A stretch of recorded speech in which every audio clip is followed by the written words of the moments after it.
Hey folks, so again, there's no right way to work with R Markdown, but here's a couple of tricks that I found are just helpful for me. So for example, what I like to typically do is, let's just say we're going to open up a new Markdown document. So we'll go to New File, R Markdown, all right, and we'll just call it blah. Okay, and then let's save it. We'll save this as just somewhere in downloads. We'll call this example. Great. All right, so what I'll typically do is, I'll just delete what's there. Okay. So for example, today is lecture 7. All right. So the first thing you can do is, folks, start familiarizing yourself with some of these tools on the top. So watch what I can do here. I can do insert new code chunk, and we're going to insert an R code chunk. All right, so hey, that's one thing that you can do right there is just don't type out tick, tick, tick, parentheses or curly braces R.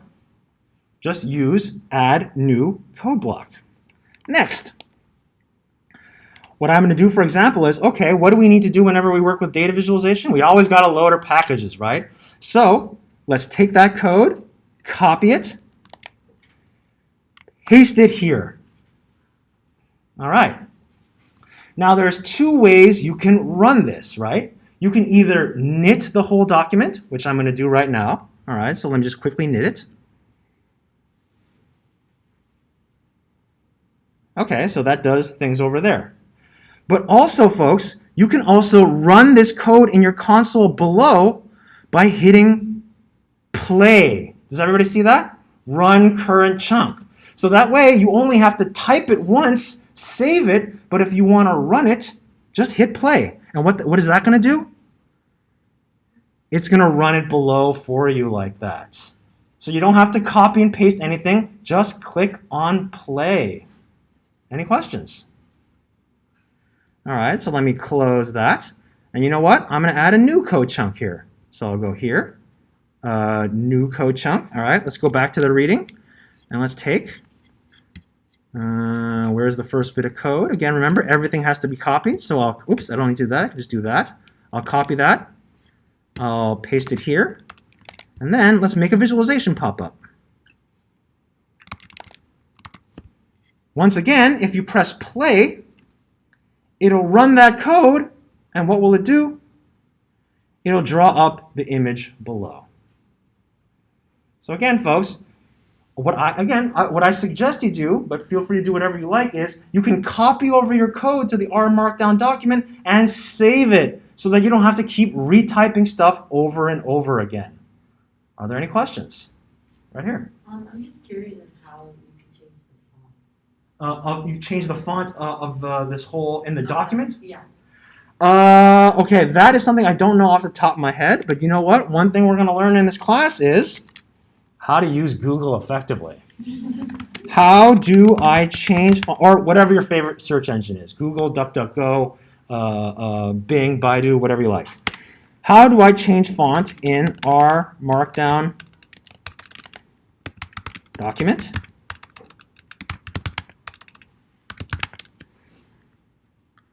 Oh, there we go. Here's some options. Let's try to get one to work. You know what? Oh, Helvetica, yes. That go-to font that everybody's used. I find it a little tired, actually, because everybody uses it. So let's see if that works.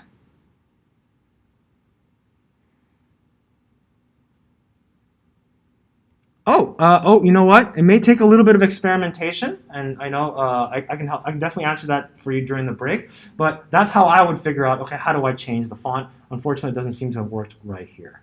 You have to put it in the code chunk. Let's see. What did they do here? Oh no, you need to load. You need to save this in a CSS file. Okay, we're getting into web development here. So that's a route that I'd rather not get down now because this is not a class on web development. But again, folks, what's more important than actually the solution is how I got to the solution. Use Google or DuckDuckGo or whatever your favorite search engine is. All right, so the other trick I want to show now is the following, okay? So let's say you have a lot of these blocks. Let's say you have 10,000 of these blocks. You don't want to press play, play, play every single time. Does everybody see that? Run all above chunks. You can click on that button to run everything before it. I can do that, for example. But also, if I click on the arrow here, check out all these options. Run all. Question? Does the run all above include the one that you are clicking, or is it exclusive? It's everything, just everything. So not just the one that you're clicking, just it starts from the top to finish. Just anything that's in a code block, it'll run it. I mean the one that you did next to the green play button on line 21 through 26. This one here, it'll run that one. Yes. Yeah. And is there anything else I want to add here in terms of early tips? Okay, and here's another cool tool. All right, I think this will be the last thing for today.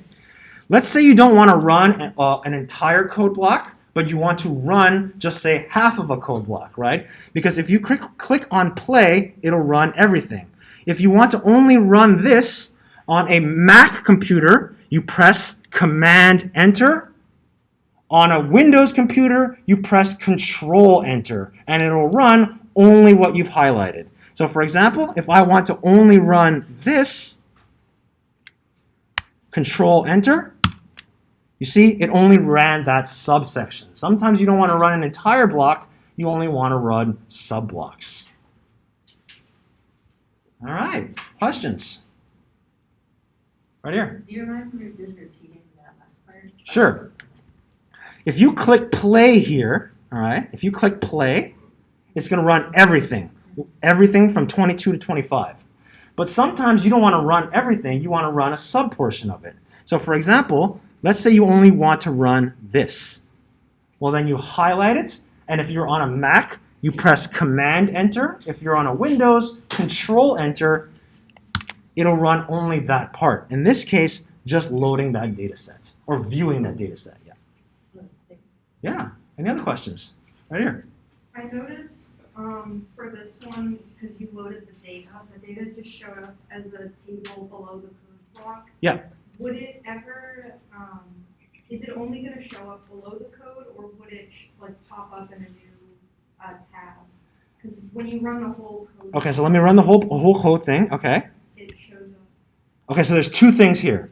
There's the plot itself, but then there's another output that gives you the warning. So here, it's because 5 points had missing values, the warning comes up in a separate plot, a separate kind of square here. Yeah. But if I were to do this, watch this. Now, let's say I do this, Alaska flights, and I put that below, meaning show me Alaska flights. If I press play, there's going to be a third block here that shows Alaska flights. Watch this. See, here's the plot. Here is the warning, and here is the table. So anything that gets spit out by R will be put in separate little boxes. Question? Follow-up question. So is there a way for you to like make the table or the plot bigger? Just by, could you like, other than, You can press the side to get a quick preview, but if you really want that nice spreadsheet functionality, what I would do is I would go down here and type View Alaska Flights. And it'll pop up that spreadsheet viewer. All right. And so is View the only way you would get to see a spreadsheet like that? Well, you know what? We're going to start rolling out these tools, all right? Maybe you're too lazy to type View. Maybe you're like, why do I have to type uppercase V? Let me go to Environment. I can click on that. Folks, I don't want to overwhelm you with all these tricks at once. If I gave you everything, it would be me giving you nothing. I'm going to roll these out slowly. But as you start getting more and more experience, you're going to find there's all sorts of tricks like, wow, I didn't know we could do that. And I'm still learning that stuff today. Question over here. Yeah, so in your, the R Markdown file, it had all of those like boxes that looked like tabs and you could view one of those things. Yeah. What does that look like when you knit the document? So when you knit the document, it's gonna present it in that kind of report formatted way. So let me show you what it looks like when I knit it. Show, don't tell. Okay, so what is it? Okay, here's the code. Here's the warning. Here's the plot. And then we have a sort of computer font type view of the table. We'll learn ways to format the table to look nicer. In fact, why don't I show you that right now, very quickly. So if I do library knitter, and again, folks, don't worry, it's not something you need to worry about right now, but we will eventually learn. If I do cable this, okay, watch that ugly table. Like, this is hideous, right? You're like, what is that font? If I do cable from the knitter package, and then I knit it, watch what's going to happen.